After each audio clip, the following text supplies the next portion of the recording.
What's going on, guys? Welcome back to WWE Network and Show, where I, Graham G.S. Matthews, break down all the original content I watch on the WWE Network and on Peacock. And today we're talking the November 7th, 2022 edition of Raw Talk, in the studio, being hosted by Jackie Redmond and Matt Camp. Yet another episode of no special guest, no Jerry Lawler. JBL's on Raw now, so he wouldn't be on the show anyway. Who's the other guy? Peter Rosenberg and Booker T. Booker T's on NXT as a commentator anyway, so probably due to the JBL and Booker T factors, they're not doing that anymore.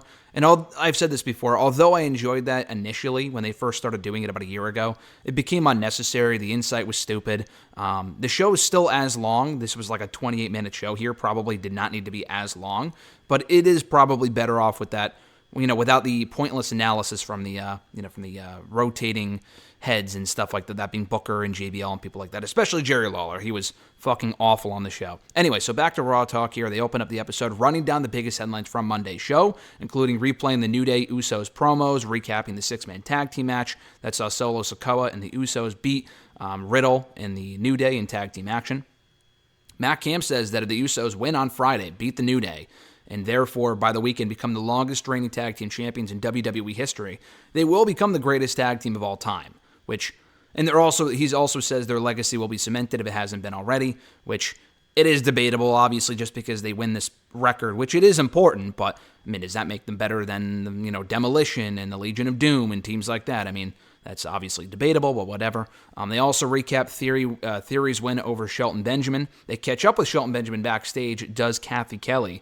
And Benjamin says that he's been to the company since 2000. That's first when he came to WWE. Now, he obviously debuted in the main roster in late 02, early 03, but he's been with the company in a developmental form or fashion since 2000. Obviously, he left, got fired in 2010, came back in 2017, but on and off, he's been here for over 20 years. And he says that, Byron Saxton asks him, do you take being called a dinosaur, are you offended by that, by Theory? And he says, no, I take being called a dinosaur as a compliment for carrying this company along with people like Bobby, people like Brock, who have been here since the beginning. And he questions if Theory can even make it to that point, or if he's going to have his 15 minutes of fame like a million other people and either get let go or leave or whatever. He says that he busts his ass night in, night out, talking about himself here, and that he's still here fighting and still, he's still here in WWE, still fighting over 20 years later. And like I said he hopes Theory's career can reach a point where he can be called a dinosaur years down the road. So this was a great, intense promo. Me speaking about it does not do it justice. Definitely check it out on Twitter, on YouTube, whatever. It was fantastic. Hopefully we could see more of Shelton Benjamin on Raw. Hopefully this does lead to a reunion of the Hurt Business as well. I think that'd be fantastic. They also recap the Shelton Benjamin Theory cash-in, which I thought was fucking terrible. The Rollins babyface turn, Theory or Lashley comes away from it looking great. I loved all of that. The Theory cash-in itself, looking like an idiot for cashing in on an open challenge and then failing to win the championship on a fucking mid-card title, was a complete waste. That whole thing was stupid. But Matt Camp mentions that he hopes, or he says that the rage fueled Bobby Lashley. That's why he attacked him and whatever. And he also mentions that Theory joins a short list of stars to unsuccessfully cash in the Money in the Bank briefcase, joining John Cena being the first one to do it 10 years ago, winning by DQ in that match with Punk on the episode 1000 of Raw 10 years ago, like I mentioned. Damian Sandow in 2013. Years later, it was Baron Corbin in 2017, Braun Strowman in 2018. Otis, I know, won the thing, didn't even get a chance to cash in. So there's been actually several people in the last 10 years or so that have cashed in and lost. Him only being the most recent one. But he also became the first person to do so by doing it on a fucking mid-card title. So not the most impressive accolade. But that being said, he says that he hopes he can reprove himself, maybe bounce back, become more intense, hopes it lights a fire under him, and we'll see. Him cashing in on a mid-card championship and losing isn't exactly the most rounding, endorsement of Theory's future in the company, but time will tell. From there, they recap Elias versus Otis, and Otis's win over Elias. Otis says that Riddle got lucky last week in their match in the Trick or Street fight on Raw. Gable mentions that it's a wrestling company, which probably would have gotten him in trouble with Vince McMahon, 6 months ago if he was still in charge. But he says the carnage will continue as long as Alpha Academy is still on the show. Probably leading to Alpha Academy versus Riddle and Elias one of these days, because they catch up with Elias as well.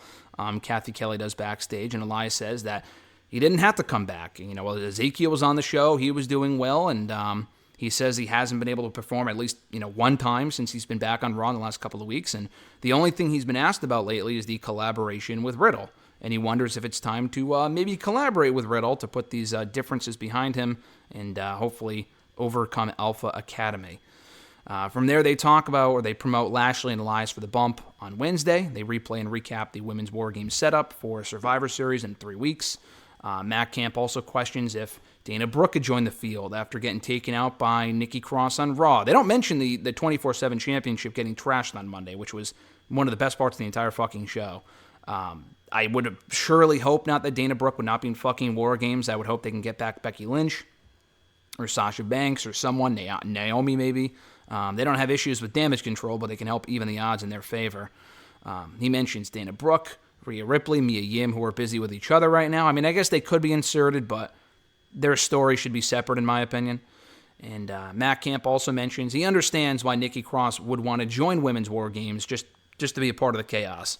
And they also previews Friday's SmackDown, which will include the aforementioned tag team title match between New Day and the Usos for the WWE Undisputed Tag Team titles, and the beginning of the World Cup, which maybe they mentioned this on Raw or during a commercial or whatever, but the winner of that is going to get a shot at Gunther's Intercontinental Championship, which is encouraging because I think when they initially announced it a couple days ago, there was no mention of there being any stakes as far as what's going to be in the line beyond a fucking, trophy or whatever. So that is nice to know there will be a championship shot hanging in the balance for whoever wins that World Cup. But that was Raw Talk in a nutshell, November 7, 2022. They kind of furthered the Elias, Otis, Alpha Academy stuff here. The Shelton Benjamin promo is well worth checking out. Just fantastic stuff. And hopefully we could see more of him on Raw in the weeks to come as well. Like I mentioned, maybe with the Hurt Business reunion, maybe doing something with Bobby, now that Bobby's more intense now. They have Cedric back on the show, I seen last night. MVP was nowhere to be seen. He got attacked by Braun last week, but maybe they can get the group back together and do something with those guys as they head into Brock and Bobby 3,